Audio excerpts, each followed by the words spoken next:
This would be important for you too. If you are interested. Yes, could be interesting because when you see it, you proceed, go to the end of the show. You see you're not on time. You've been talking too much, maybe as the first on air, so you can speed up the last takes and time to the next show. Or in the second show, I completely automation.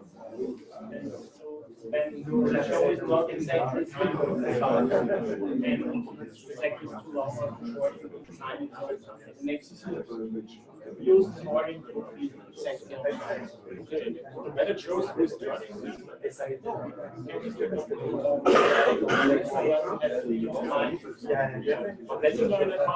Okay, Marcus, so right now, I think we want to transition to Norway. So, well, if you want to have a longer discussion regarding ECS, I think you're in what room?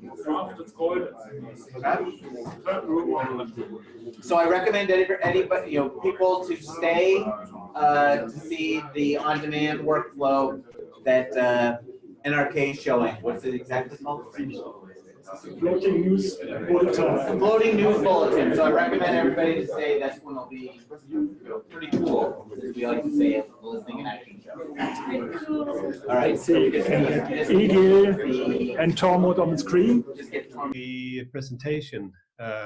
So if you see a bunch of screens with two mobile phones and some small screens. We don't do that now. Oh yes, we do. Yeah, no, we are fine. And we're seeing DCC meeting 2020? Yes. Okay, great. I think we are good set up. Now, we need to raise your volume a bit more. So that everybody... Let's see if we can get it louder. Can you hear us? If everybody is a little bit quiet, we could hear you well, I think. Yeah, we can hear you okay online. Okay. So it's not super loud, but I think if we gather a little bit together, we will understand you. Great. So thank you, Egil Ljøstad and Tormod Bakken, to be available for us, even if you're under a travel ban. Yes. Thank you, and good morning to Oslo, right? Thank you. Thank you. And thanks for sharing and being available for share your newest development in regards to atomized content, in regards to floating bulletin, news bulletin. So we are eager to learn more about this. And I would like to hand you over to the presentation to you. Thank you very much. It's too bad we didn't get to experience the David customer conference this year, but this is a little insight of what we have been working with the last time. We are going to talk about floating news and also how atomized smart speaker or smart screen workflows became a new way of producing linear content. And we also talk about how do we seek insights and add value in the processes of priorities on what's the most important thing to work on. And also a little sneak peek into the future. Maybe we have a need to redefine the production line. So first, I will hand it over to Tormod to talk about floating news. So thanks. We have made a kind of concept inside the dig range with small standalone pieces combining different tools to be able to produce on different platforms at the same time. So I will try to show you. First of all, we start inside the database manager and creating a single recording. And this is what we call the atom. The atom is a standalone object which holds a header and eventually a sync piece and an introduction. So it could be used in different platforms standalone. You will see that later in the mobile as well.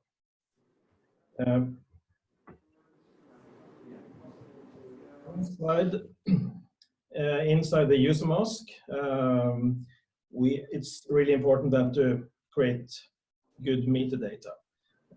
In this example, it's not that much, but it's really important to have a good descriptive title, because that will be written in the video output as well, and also the reporter name. And in addition, we are able to have an associated picture, which we will get from our NRK picture library, which is called Kaleido. This is an internal tool that gives us a link and a URL. And this link is possible then to forward to the web, and then it's available outside NRK's firewall. So inside this picture system, it's possible to setting the aspect of the picture, the derivative, what kind of schnitt you want to have from the picture, and also what we call it a kind of focus point. The focus point is what is the most important in the picture. You see a small, there's a small dot there, and it's on the wall to the left. Yeah. This doesn't mean it doesn't mean anything here, but if we had a picture with a face, then we have put this focus on the nose. And if there is another aspect than 16:9, if it should be a 1:1 aspect, then it will extract around this focus point. So this is for future use.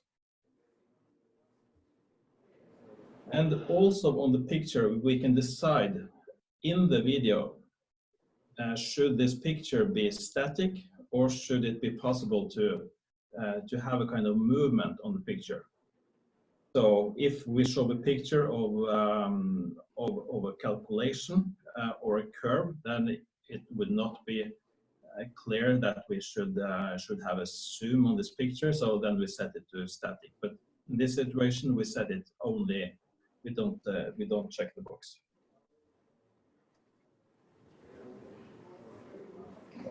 Then we have prepared. We have prepared several items in Database Manager. We move all those items, we drag them into DigRange. In this example, we have 5 elements, and it's also possible to modify the metadata in the DigRange mask.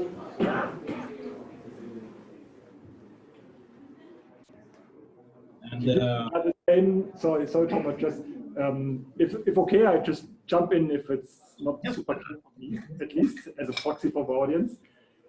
Is that the same metadata mask using from DigRange like in DBM?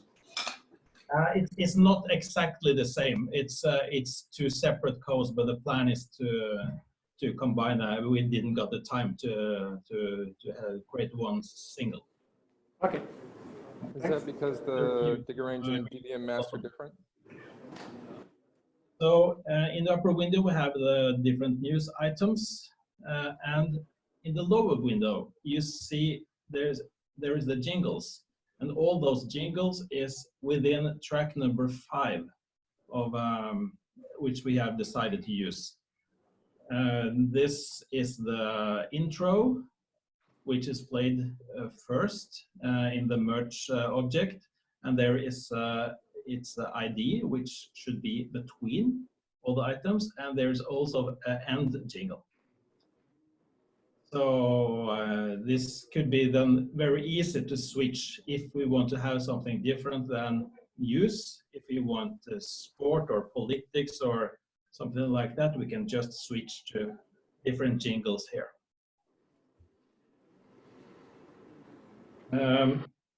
As a poor man solution, right now we exporting this already created rundown with pressing the plus, which is taking a snapshot of the rundown, and then this is taken over to the bus, which reacts on this change, and then will fire a PowerShell script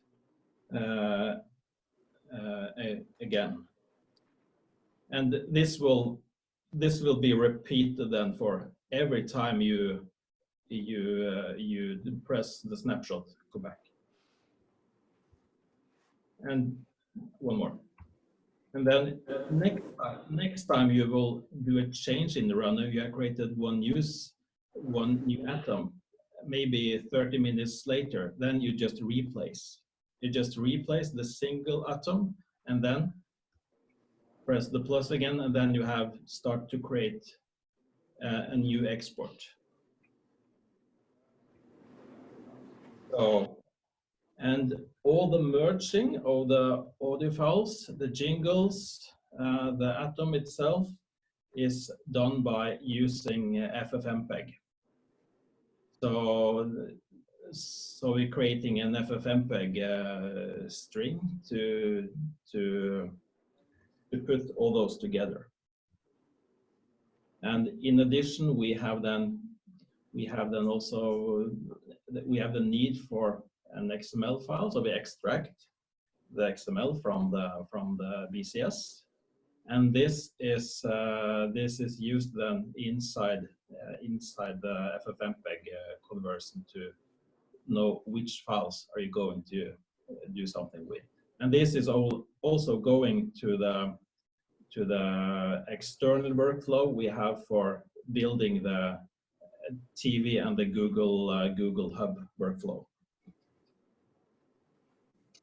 And in addition, we also create a database XML because we want to have this file back in the database manager. And it's also important that we have the proper level for all these files. So for everything that going out to the smart devices, we adjust it to -16 lufs, and for the normal production we still go for -23. And this is done by an external tool which is called Stereo Tool. This is the same tool we're using for our podcast workflow, also inside NRK, and it's very easy to create and replace a different profile if we're not satisfied with how it sounds. So what do we end up with here? We have the atomized news bulletin then created, merged on the left side. We send one file then to the Diga system. This is a complete file you can use whenever you want in your show. In example, the show does not want to have news on the full hour. They want to have it a quarter past, in example, and then they can just drag this item into the random and play it when they want. Eventually for those channels that need the news on the full hour, we could replace this file and play it out automatically on the full hour. And I think maybe in the future this will be what leads to no direct presentation of the news, but we have to see.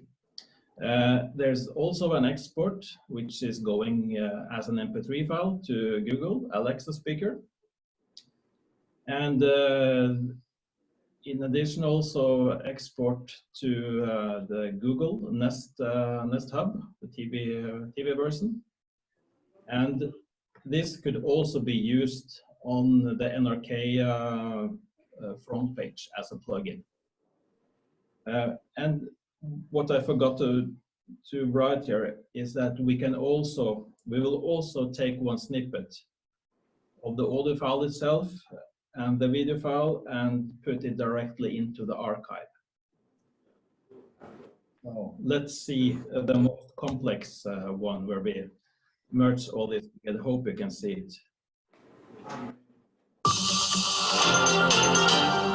Oslo Børs stengte I dag med det verste fallet siden 2008. Hovedindeksen gikk ned 8% I løpet av dagen. Børsene I hele Europa opplevde kraftig fall I dag, og grunnen frykt for de økonomiske konsekvensene av koronaviruset. SAS har kansellert rundt 2000 flygninger I mars som følge av utbruddet av det nye koronaviruset, opplyser selskapet til NRK. Tallet tilsvarer rundt 8% av flygningene til selskapet. Hovedorganisasjonen Virke mener staten må støtte bedrifter som rammet av koronaviruset. Bedrifter innen reiseliv, konsertarrangører og eventbyråer sliter etter en rekke avbestillinger på grunn av viruset. Virke mener blant annet staten bør gå inn og dekke bedriftens lønnsutgifter. Bane Nor får 10 millioner kroner I bot etter Filipstad-ulykken I februar I fjor, hvor en 15 år gammel gutt omkom. Fikk en 15 år gammel gutt og en 16 år gammel jente alvorlige skader etter at de tok seg inn I togtunnelen. Det bor nå nær 800 000 innvandrere I Norge. Det tilsvarer nesten 15% av befolkningen, viser nye tall fra Statistisk sentralbyrå. Størst økning siste år de innvandrere fra Polen, India, Syria og Filippinene. Også gruppa norskfødte med innvandrerforeldre øker og utgjør nå 3,5% av befolkningen.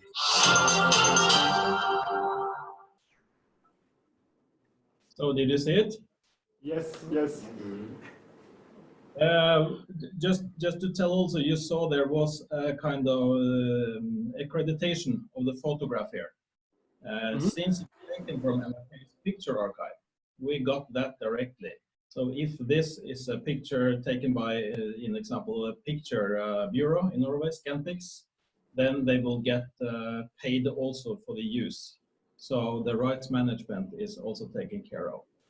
And also, since we're archiving this, we have also a good description of the jingles, if there is music inside there, so we can automatically send that to the Norwegian GMA if necessary, if they ask. They have not started to ask for that part yet. So, thanks. So this is how they are working in the editorial space. Actually, some of the people are reading all the news by the desk. That's why we have tried to cover some of the to have some observation surfaces around the workspace, but most preferred, we would like them to go into the studio, which is placed right by the desk area, so that we can have better control of the quality of the sound. That is something that we have experienced in the test period, replacing all the linear news bulletins. When we mix it into general news bulletins, we tried for the 1 o'clock news, replaced it with the smart bulletins news feed on 6 channels, and they really loved it, but they wanted the quality to be as good as it gets inside the studio. So that's what we are prioritizing right now. And this is a schema of the general workflow, how it looks like. We will share the presentation afterwards. So what's next? We have a challenge to reach the young audience on how we how they absorb the news. They really don't want to spend time on news, but they wish to feel updated. How do we make it attractive for the youth to use selected audio content to stay updated? We need to choose when, how, and how much, and how often they want to listen to news. So we started a bunch of insight processes to show what they really wanted to absorb and how they listen to the different kind of content that we produce. We chose to use Google Sprint approach to both seek insight and also to figure out solutions on how we approach finding the right solutions to solve and to be more attractive to the youth. So I don't know if you're familiar with the Google Sprint concept, but it's a 5-day process, very compressed and very demanding. We have a maximum of 7 persons with different roles in the system, mixed with users, UXs, and also technical personnel from the development team in NRK Radio. And the team leader for the NRK Radio team was the team or the facilitator. And of course, we had a decider role, which is Marit, which is the head of the NRK Radio team, and also experts from the news area, which had some extra value when the decision was made. So this is more or less the process of the Google Sprint process. The basic idea of that kind of process is to gather insight and also information around the thematic of what we are seeking to achieve, and also to define the focus of what the sprint is all about. And our outcome of the first day was to create a habit for the youth. So the second day is to sketch individually without sharing or talking with the other guys in the team. You should build your own understanding of how you want to solve this problem. And in the end of the day, you were putting red dots on the different suggestions to solutions, and of course the deciders had the benefit of adding 2 dots to the ideas that they valued the most. On the third day, we were deciding what kind of ideas, and it could be then partial of one person's story, and choosing functionality and create a storyboard, which was the initial design of the prototype that we were going to develop. And on the 4th day, on Thursday, we built a prototype, and that could be building it into a keynote or a PowerPoint presentation, but it's a matter of fake it till you make it. It's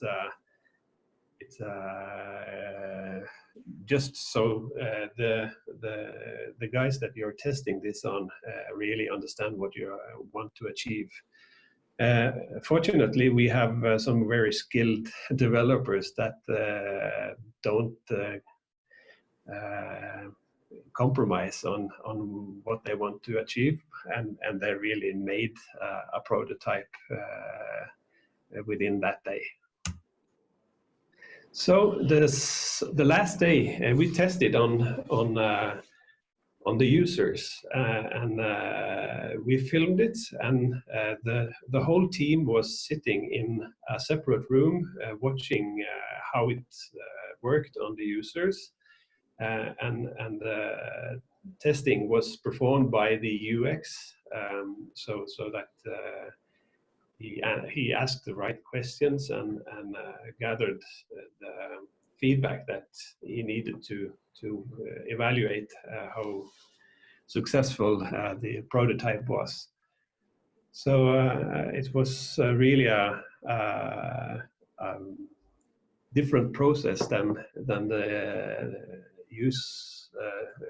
the process that we used to have in projects where work more in waterfall projects or manners. So we decided to have this listen to the most important top stories right now. So this is the solutions, and I will. Oh, sorry.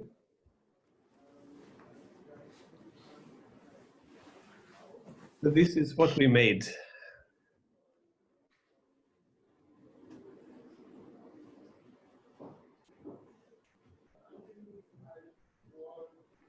You push the top news, and also you have it will start to play. Årets influensautbrudd har stagnert den siste uken etter å ha nådd en liten topp siste uke.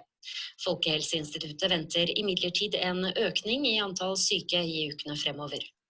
Hans Majestet Kong Harald er... Now you have the ability to go down and disable the news that you don't want to listen to.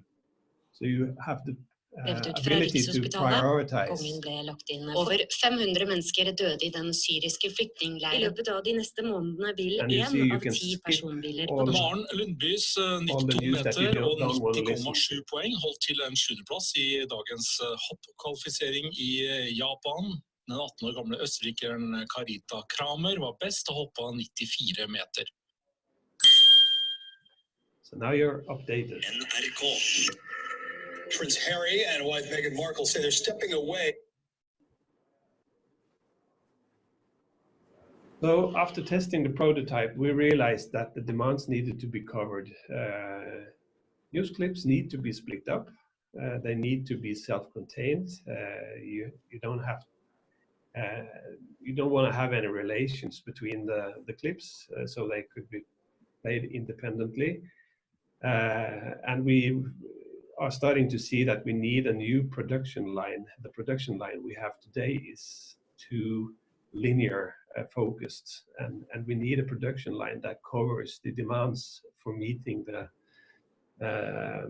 needs for that kind of workflow, and also how we handle index points, metadata, and so forth. Takeout from the test is the most important news has to be presented first. It's also important to know when you're finished.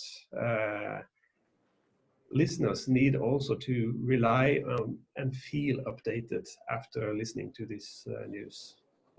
And the most important time of the day to listen to news is in the morning. The users really love the ability to skip between the news briefs, and also the need to adjust the order because they have certain needs. Too short time between clips, so you have the ability to change. They want to. We wondered if it was a need to dive deeper into a topic. It's not critical for the solution, was the feedback that we got. And also no continuous listening functionality was needed, but the ability to select, like you have suggestions, but not like advertising where you really want to push the listener in a certain direction. So the first version was an introduction, a full screen experience, and also the skip functionality. And also it was important to notify the listener that, well, now you're updated, it's finished, and also the playlist was clickable. The next story, mini version, was something that was highly prioritized. We see that we need to work on timing and scrubber functionality, and also work on the intervals between the clips. Also, the finished sound, it's something that we can improve and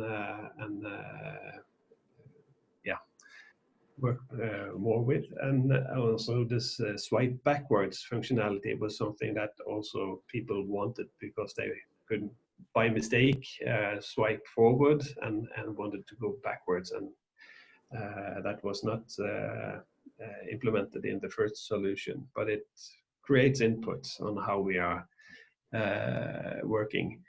Also, it was something that we thought was a really demand for the continuous listening that really wasn't the highest priority among the listeners. And also a countdown and a total time was something that we thought we needed, but that was not really a need for the users.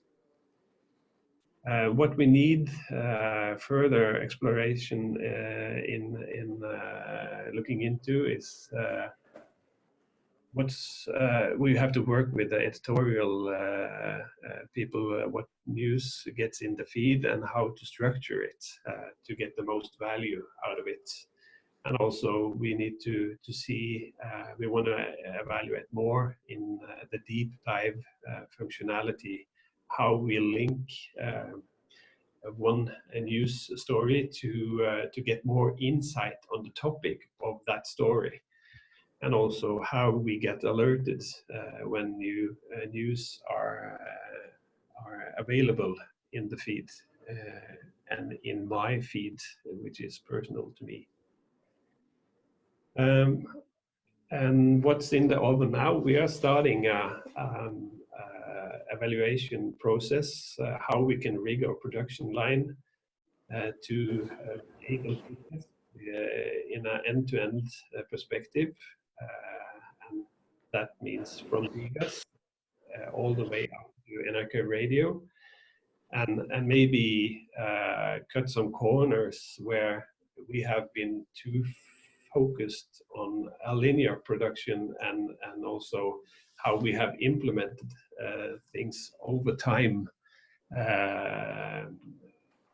with a lot of dependency of how the media should flow through the system, and also how the metadata should flow through the system, and try to rethink what our general need is. Right. That was our presentation. Yes, thank you. Thank you very much, Egil and Thomas. When I'm looking around, I see a couple of questions in the eyes. It's okay for you, I would open a question around to you. Sure. Yeah, and I have a couple of questions already in my mind, but if there's any question from your side at the moment. Feedback. Yeah, I'm interested in knowing. Could you say who you are? Sorry. I'm Jörg Stelkens from the RTBF. I'm working for the radio workflows. We had a project, well, it's in production, but we feed the connected, like Google speakers and Alexa, with a finished news bulletins of 2 minutes. And I'm interested to know if you to feed these connected speakers with the same ability to, or if you have this project to be able to switch to the next news sound as in your application. No, having the ability to skip one sound if you are not interested in it. No. Yeah, in the Smart Hub version, it's only a merged thing, but you can think about having a kind of presentation like it was in the example of the mobile phone. Okay, and you use the same process, just having all the sounds split it and being able to play them individually in the app, and they are merged for Alexa and so on. That's it? Yeah. Yeah. Okay. Thank you. We have tried different different approaches. When we worked first with a Google speaker, there is possibility to let Google do it in their own API. Okay. So you can provide the list out to Google by the separate elements. Okay, and they merged themselves. Okay. Really complicated, and we have the speech to text also between automatically. But for the workflow, much easier to have one complete file, much better control. It's also a political issue to it, because once you have atomized it, it also up to Google how they want to utilize your content. So it's really important for us to have a very determined brand of how we present it. So we, on our platform, we can build quite a flexible workflow on our public platforms. But when you publish it into a third-party platform, you really are limited in how you control your content. Okay. Thank you. If nobody has a question yet, I would like to know, Egil Ljøstad, you're collecting data from the perception of the audience. Is that the feedback you have, or is the feedback more testimonials from your end users?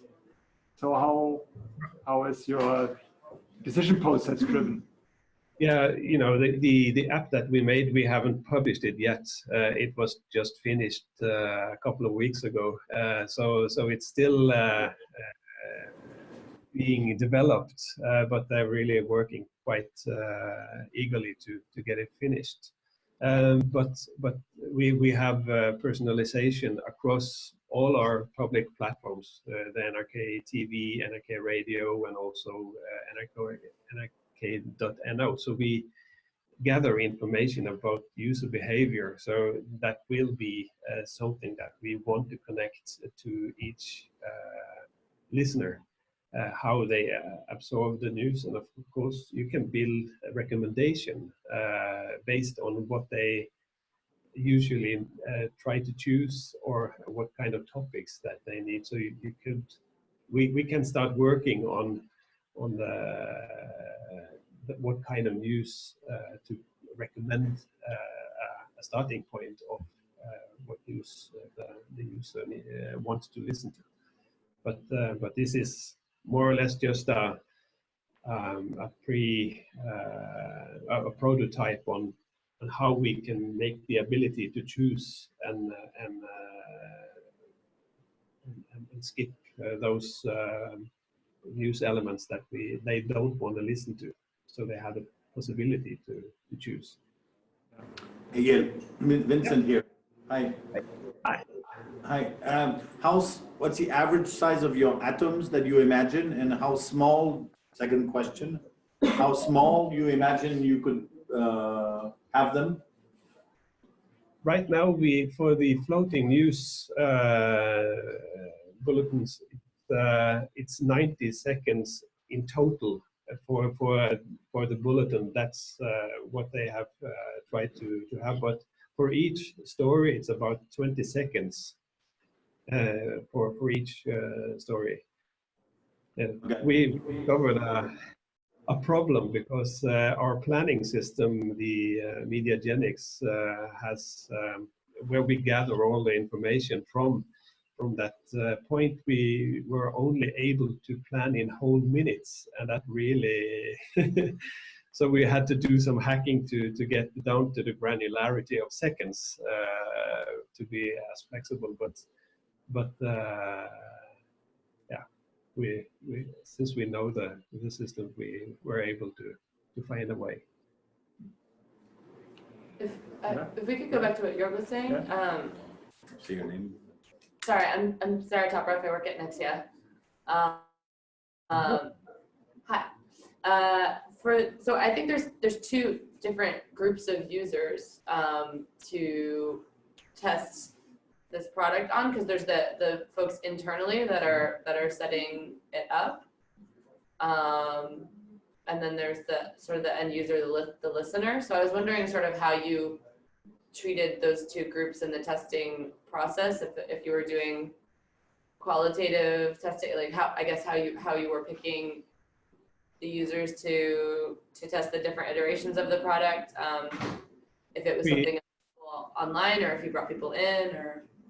Yes, we both we mentioned two insight processes, one related to the Google Sprint, and also we had an insight process on how the users and the youth, how they care about news or radio content. So that was the same. We contacted a statistics company working with statistics. So they picked out a representative amount of people in the right area, with a spread in age and also gender, to ask for their opinion. So that's really just to be as biased by us of who we pick for that kind of statistics. So they How many people? For the first test we did, I think it was like 25 people. But in the test phase for the Google Sprint, it was only 5 persons. But from a representative group. In addition, we also use the test flight for the iOS applications. So we were able to distribute very early versions to a group of persons and have pretty good feedback that direction as well. I understood that part of the editorial process is the dig arrange workflow, right? With where you arrange the elements and in groups and can rearrange, etc. Is there anything what fall out as a request to David from a workflow point of view that came to your mind? So is there any demand to our tools you discovered that we didn't fulfill, or what is your request to us to feature your workflows? I think also it's important that to bring the workflow thing into the BCS environment. Yeah, so the workflow system, the automation to a BCS environment. So you can have events triggering things from there. Can you speak up, Tormod, please? I saw the presentation from Marcus, and that's something that was on the way. Yeah. So more accessibility to the BCS data from a workflow system so that you can better automate. Yeah. And the long-term plan is to migrate this full also into the workflow system. So we don't use external functional script that kick one butt and have a loop and all that stuff, So it's better to have it in a good workflow environment. Easier to monitor because this is not having, of course, not good logging. So if you put it into workflow, then we could have good reports. And better scale, maintain, etc. So is there something from the end user perspective, so from the look and feel of workflow efficiency that came to your mind to change? Audio.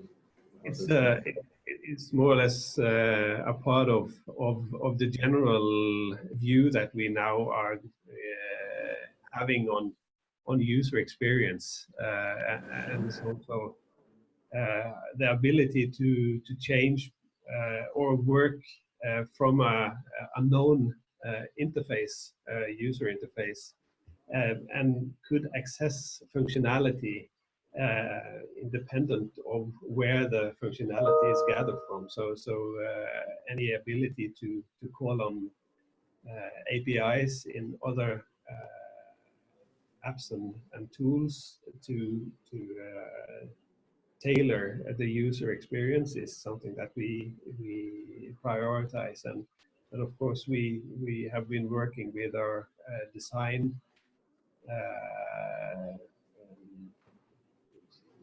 plan that we try to emphasize all workflows and interfaces to look more or less known to the users.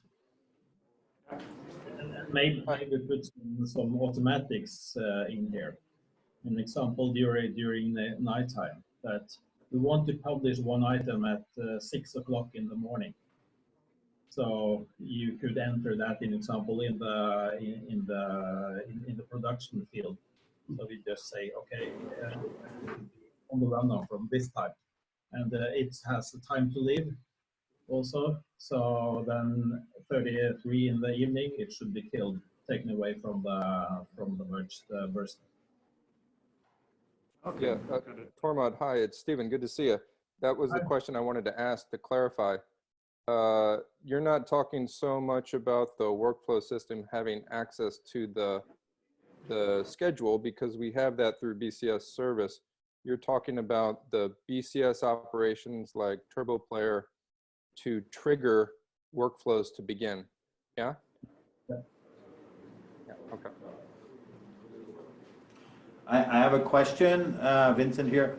And please speak up when you answer. Oh, my fault. I was creating my own loop. What have you done in regards to specific audio processing for this population, and specific audio processing amongst all the elements of a bulletin, or have you designed, or have you thought of, or is it for future to look at what are the specific audio experience that people are looking for? I hope my question is clear. Mostly about having proper level on each item. So when the recording is done inside database manager, everything is adjusted to the production level, -33. And then we know that everything within the merge object is pretty similar. And then we use the processing on the end here. With the stereo tool. With the stereo tool, and that's very easy to adjust, and pretty simple simple workflow. And do you see an impact on these atoms regarding the need for a specific audio experience? Like what's the different audio experience between a 3-minute news element and a 5-second news element? I mean, it's mostly here about having a proper level, having it as high as possible, and compress it so it's clear, because you have to catch the listener very early. Because if he has listened to something previous, which is much higher, and this is 10 dB lower, then that's not acceptable. Then you will lose the listener pretty quick. It's also about how independent each clip is, because you want to use it in different kind of contexts. It needs to fit in a short maybe just a 1 minute version. It could fit into a 1.5 minute version, also maybe a 2 minute version. So it's the flexibility and that each element needs to be independent. So that's but creating a flow. Yeah. Yeah. So we see that by the learnings the last half year now, the news organization, they found out, well, we need to redefine how we produce news. They have been all about how they rush into breaking, how the ability to rush into breaking when big events happen. Their focus is not that much on that issue. Of course, that's important, but their focus is no more on making quality content that is able that has a much longer life span and that are able to be chosen, because we got the competition from newspapers, we got the competition from broadcasters of television and radio stations of who can produce the best quality content, and also maybe to prioritize down the volume instead of the quality of the content. So make less content, but raise the quality. Both on the journalistic side, but also it needs to be a pleasant listening experience. Okay, if you don't have urgent questions anymore, I would like to close the session in order we want to go to lunch. Thanks so much, Egil and Tormod, to being present, to give us a presentation. Okay, so I will